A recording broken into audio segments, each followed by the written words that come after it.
So, you know those people that always trigger you?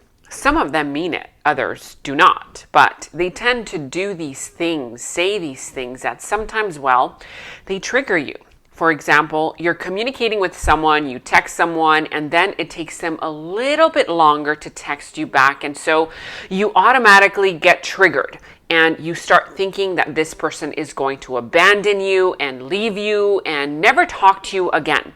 And so you start thinking that it must be you, that there's something wrong with you. All of these fears, all of these doubts start to take over your energy, your mind. You're coming up with the worst scenarios ever. That's just one example. Another example, you just broke up with your boyfriend or girlfriend and you keep getting this other person that just keeps asking you about your ex time and time again when literally that's the last thing you want to talk about. And so you notice that every time they ask you about your ex, you hear people talking about exes or relationships. There's a trigger within you. It's a trigger response. Now, this doesn't only pertain to exes or people that don't text you back or people that don't call you. This is just an example of a few triggers or reactions.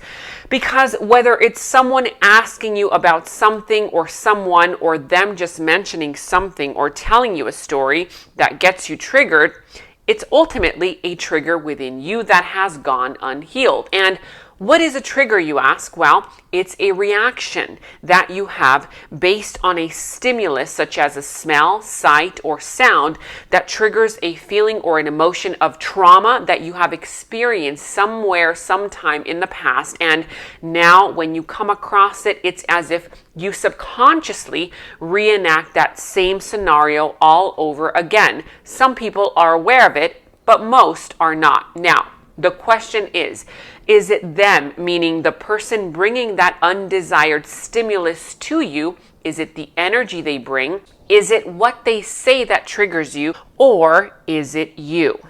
If it's you, it's something that has gone unhealed, like I said, within your energy field that is causing this trigger to resurface time and time again.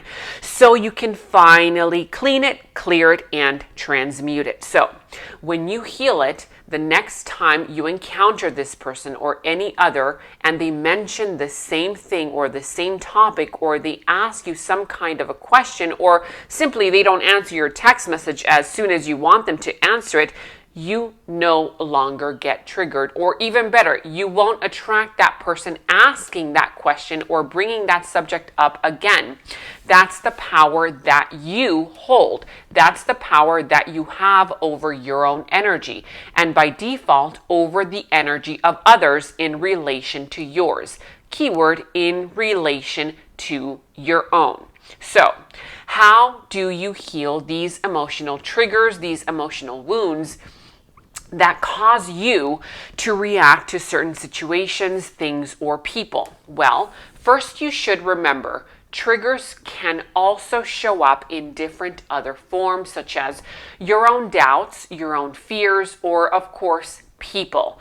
These can all be triggers, and sometimes it's not even the person triggering you, it's the energy that that person is bringing in the form of a trigger to you, so as a reminder, hey, there's something within your energy field that you need to clear out. You see, from a higher perspective, it can be seen as this trigger being brought to your attention so that you can heal it. Remember that anything that triggers you automatically becomes your dominant energy. It automatically holds power over you and your energy, which is why it is so important to do the healing, to do the work, so they say, so that you are not constantly at the whims of outside energies that drain you. Imagine having to walk around life holding hundreds of different shields all over your body because everything triggers you. Not only will it become very heavy dragging around a bunch of shields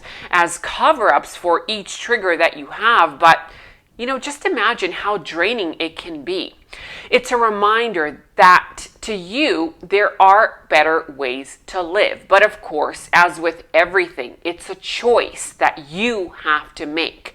It's not easy, but it's also not easy living with having to carry 10 of Wands energy or an 8 of Swords type of energy wherever you go. Side note, for those of you dealing with a narcissistic personality, this is basically a little bit different because a lot of times that trigger is intentional. And if you know that it is intentional or you know that it's a narcissist, then your best bet is to place distance between you and what triggers you so that you can come to terms with why you are attracting this vibration into your life. So instead of always taking your power back time and time again, just overall with any trigger, whether narcissistic personalities that you are dealing with or not, these tips are going to teach you how to stop giving your power away, because taking back your power time and time again can honestly be exhausting. Okay, so I'll give you the first 3 tips to begin healing these triggers. Tip number 1 is the question why. You can even write this down. Number 1 is why. Ask yourself the question why. Why is this thing triggering you? Was it what they said? Was it the way they said it? Was it how they said it? Why is it that you feel uneasy or an uneasy emotion within you? Once you have your answer as to why, then we can go to number 2. So, tip number 2. The seed is what I like to call it. The seed, like when you plant a seed. Be honest with yourself and figure out where that seed, that trigger stems from. Does it stem from a childhood issue? Does it stem from some belief that your parents instilled within you? Where does it come from and how was it born within your energy field? These are all questions that you have to ask. It's the seed. Where is that seed coming from? What does that trigger remind you of that you don't want to be reminded about?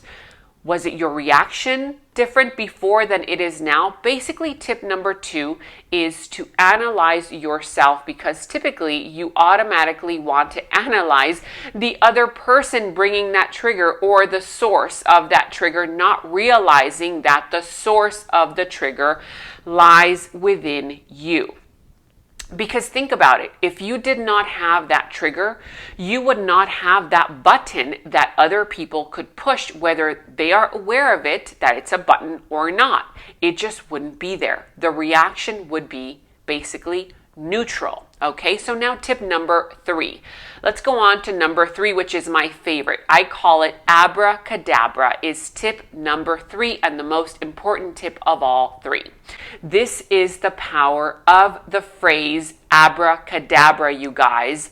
Abracadabra means I speak it into existence, or I create as I speak. So abracadabra is basically find the emotion that the trigger makes you feel. Okay, that's step 1. It could be the feeling or the emotion of unworthiness. It could be anger. It could be pain, jealousy. Figure out which emotion that trigger makes you feel. And it could be a combination of several emotions. Now, write those emotions down. After you have written them down, cross them out. All of them. Cross every single one out. After you feel it out, cross them out. And then write on the other side of the paper the emotions that you want to feel instead from now on. It could be happiness that you want to feel instead. It could be joy. It could be as simple as peace, serenity, or neutrality, or even satisfaction. This is how you create a connection between the source of a trigger and a better emotion from this point on. This is how you begin to transmute it to how you now want to feel whenever that discussion is touched on. Basically, number 3 is to create a new scenario in your mind between you and that trigger. You make it your friend. You create a scenario of how you want things to play out from now on. You can even come up with something you would tell yourself or tell the other person, like a phrase. For example, next time the person that you are texting takes a little bit longer to reply, notice the feeling that you get and bring it up to the surface and look at it for what it is. Usually it's fear of them not desiring you or feeling unworthiness because they're not going to text you back, something like that. Realize that's not who you are. Realize that's just a trigger. You can transmute it now by changing the narrative yourself and saying something like this. Well, this person must be just as busy as I am, living their own life, just like me. And continue to do just that, living your best life, not worrying about why this person is delaying the reply. In fact, you don't even have time to think about it because you are so happy living your best life. This is how you also release resistance that a doubt used to create within you in the past, and you start healing old fears and old doubts. Another example is if somebody now asks about your ex again, which used to trigger you, well, from now on, you can simply say, I'm not sure, but wherever he or she is, I hope that he or she is happy just as I am.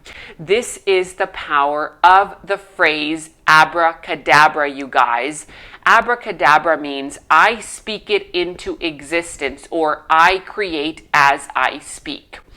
And this is how you start to heal different parts of you, my friends, that have gone unhealed until now. Let me know how these 3 tips work out for you in the comments below, and share your experiences as to how you have healed your own triggers. I'll continue updating videos like these and more with more tips to come. Don't forget to like, to subscribe, give this video a thumbs up and subscribe. Hit that notification bell so that you are notified on a weekly basis. I will start posting videos like these and more on a weekly basis. Thank you so much for watching, and I'll see you next time. Bye-bye.